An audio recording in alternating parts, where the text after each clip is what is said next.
if I had to pick a person who would be in the dictionary next to the word grifter, and it's their picture there, it's Patrick. He is like the tippy top prime example of a true grifter, in my opinion. Patrick Bet-David shared a tweet from Vivek. This is a whole larger thing about the H-1B visa, work visas for immigrants, etc. I'm not going to get into that. Here's the important takeaway. Patrick Bet-David replied to this and said, as an immigrant from Iran, I saw this as an edge. I didn't mind working 80 hours a week. I didn't mind the competition. All I wanted was a shot. This used to be the American way. It's funny that he phrases it in that way as well. He says the American way because ironically, or maybe not, the company Amway, which is the OG multi-level marketing company that is responsible for spawning hundreds of copycat spin-off MLMs, which all essentially follow the Amway structure of recruit people to rank up, who recruit people, and on and on. Amway is an abbreviation of American way. That's what the word Amway means. And it's quite funny that Patrick uses that phrase, the American way, because he himself made his wealth off of a multi-level marketing scheme, PHP, which I have a whole video on my channel. It's one of my most popular videos exposing Patrick Bet-David's pyramid scheme. So Patrick posts this as, you know, an opportunity to grandstand about how hard he worked. I didn't mind working 80 hours a week. Did you know I'm from Iran? Whatever. Next thing that happened was people started to dogpile on Patrick. Here's this guy who says, Patrick Bet-David has insane levels of turnover at Valuetainment because he pays slave wages. A reminder that he made his money convincing kids to cut off their families and work day and night to push his MLM insurance scam. This is true. Then somebody else commented and said, quote, the American way is not to work for 80 hours a week for 40 hours of pay. Why should Americans want to or have to compete with that? Patrick claps back and says, the biggest companies that you use their products daily were founded by a group of leaders who worked 80 hours a week for many years. That doesn't mean everyone should do it. Only a few do it because they bought into a cause, not money, but a cause. Money is a byproduct. Again, more grandstanding. These people will never, by these people, I mean people involved in multi-level marketing, pyramid schemes. They will never accept any accountability for anything like negative or toxic that they say. It's always your fault. If you point out how they're so hyper obsessed with money or that this like hustle culture, grind culture of never sleeping isn't healthy for a human being, they'll never like acknowledge that. They'll just belittle you and say, oh, well, it's not for everyone, which is a thinly veiled euphemistic way of saying I'm better than you. We need somebody to flip the burgers and make the coffee. You have an employee mindset. It's not for everyone. Then somebody replies to this tweet of Patrick and says, speaking of 80 hours per week, community notes is working overtime destroying you. Well, what was that community note? The community note said, and Patrick replied to this, that's actually funny. Spoiler alert, he didn't actually find it funny. Patrick Bet-David made his money by founding a predatory multi-level marketing pyramid scheme, which he then used to market himself as a business guru on YouTube. He is essentially a scam artist.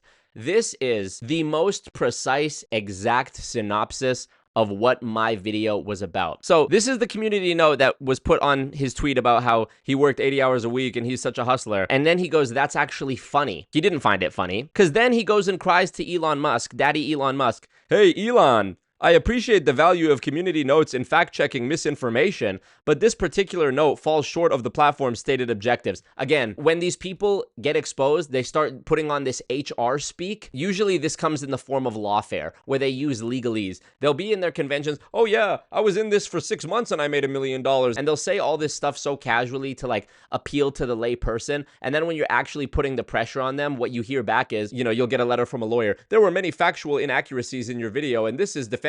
It's like, now we're being all professional when it comes to try to like evade responsibility. But when it came to just tricking people to get that money, we were all, hey, buddy, brother, blah, blah, blah. So now Patrick is trying to gaslight the entire internet. It's so funny. In his position, you kind of have to double down. You're not going to be where he is in his career and go, yeah, actually, you know what, guys, you're right. I am a fucking scammer. He has to keep doubling down. But of course, this doesn't go well for him because this is the Streisand effect. You're just drawing more attention to the thing you don't want people to know about. It's embarrassing, frankly. It feels more like a personal attack tied to my stance on H-1B visas. So here's the straw man argument. Oh, all these people on the community notes, they're just attacking me because of my stance on H-1B visas and they don't agree with me. And so that they're trying to say I'm a scammer. Step 1 in the first paragraph, gaslight the internet and blame someone else. Oh, Elon, I like the community notes feature, but not when it fact checks me. This is misinformation. Then he goes on to try to like divert the issue away from what people are actually criticizing him for, which remember, his first tweet was about, I didn't mind working 80 hours a week. I'm an immigrant from Iran, blah, blah. And then people went, no, you're a scammer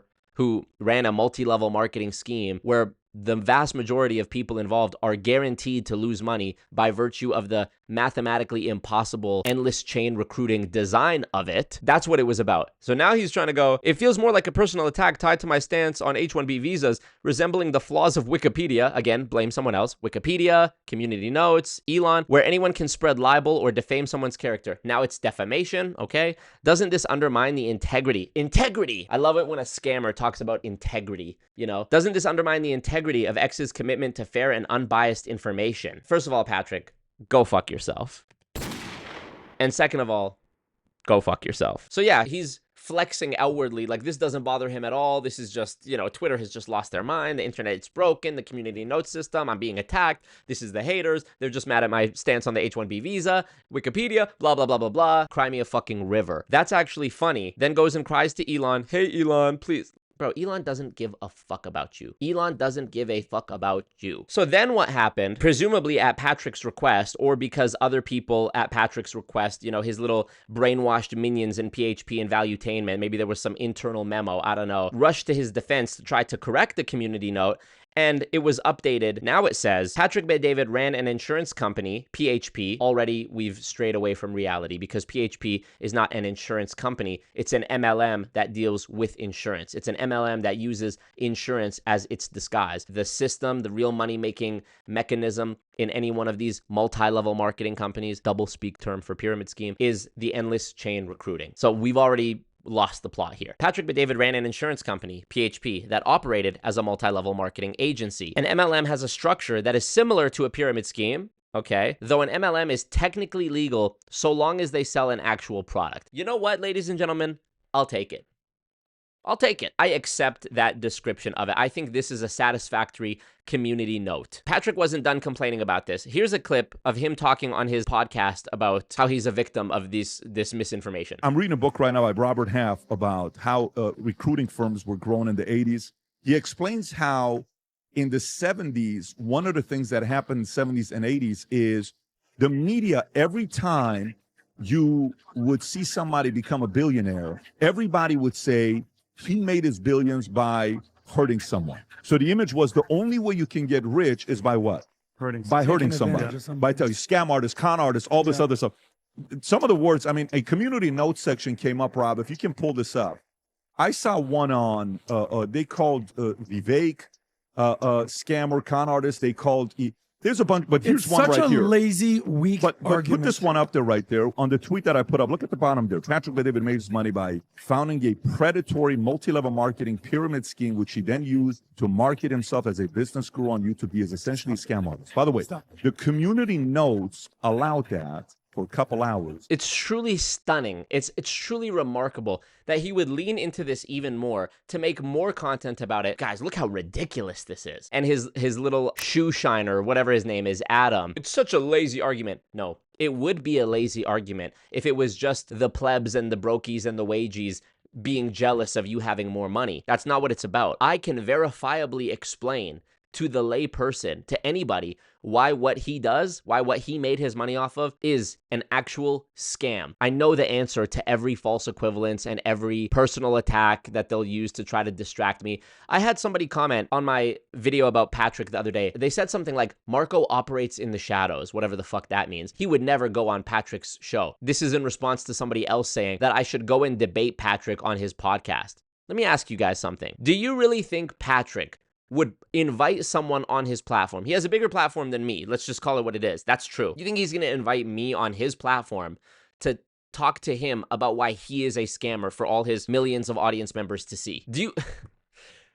Of course I would do it, but that's never gonna happen, okay? First of all, that's probably a setup, but fuck it. Let's say I go to Florida or wherever, and I go to Patrick's podcast studio, and I sit down, and I go, okay, Patrick, here's why you're a scammer. What do you think's gonna happen? I'll tell you what's gonna happen. Oh, well, we found this about you, and it could be something completely made up. Bro, the way this guy ducks and dodges, nothing would happen that's productive, especially if his little goons are there, like Adam and whatever other bootlickers and shoe shiners that he has sitting there in the room with him. Shout out to this Twitter page, The Quartering. The Quartering posted this TikTok, which I made. It's It's clipped from my video about PBD, and he sarcastically has the caption, "Americans are lazy and retarded. They won't even work 100 hours a week, fooling desperate people to sign up for their multi-level marketing scheme. They won't promise people an unattainable goal in exchange for them selling out their friends and families. Be more like immigrants." And some of these comments, MLMs are horrible. It gives legit direct sales companies a bad name. Not only are they scams, the people recruiting to make money off their teams act like they're in a cult. I'd like to make one correction to this. These people don't act like they're in a cult. They're not being culty. They're not being cult-ish. They are in a cult. You wouldn't say something is scammy. You wouldn't say something is abusey. You would say it's a scam. You would say it's abuse. Basically a giant Ponzi scheme, and on and on and on. Is MLM illegal, says Christopher? If not, it just makes PBD smart. Imagine if Christopher existed, I don't know, 100 years ago, when slavery was still a thing. Imagine if Christopher said, is the slave plantation owner doing something illegal? No. If not, that just makes him smart. Fun fact, Patrick Bet-David only hires 13% white people for his companies. Make of that as you will. I'm glad that he included this clip, the quartering, because this is something I talked about how he's this like conservative values guy, Trump supporter, and, you know, immigration bad, DEI agenda bad, LGBT bad. And yet, on his own company's website, he like brags about how he has only a small amount of white people working there. Again, I don't think Patrick actually believes anything. Patrick is a person, in my opinion, who, depending on the situation and depending on what like the popular consensus is, or what he thinks is going to make him look the best or provide the best result to him, that is what dictates what he says and does in any given situation. But there's no consistency. He'll have this on his website as though it's a badge of honor, the diversity. But then he goes on his podcast and he's talking about like Trump, aggressive enforcement on immigration, you know, and it's like he's this super conservative guy. Again, I'm not proffering my own opinion on any of those topics. I'm just saying, at least be consistent. Patrick is a grifter in the truest sense of the word. I think if I had to pick a person who would be in the dictionary next to the word grifter, and it's their picture there, it's Patrick. He is like the tippy top prime example of a true grifter, in my opinion. And it is super cringe. There's a great thing that I read. It's called The Narcissist's Prayer.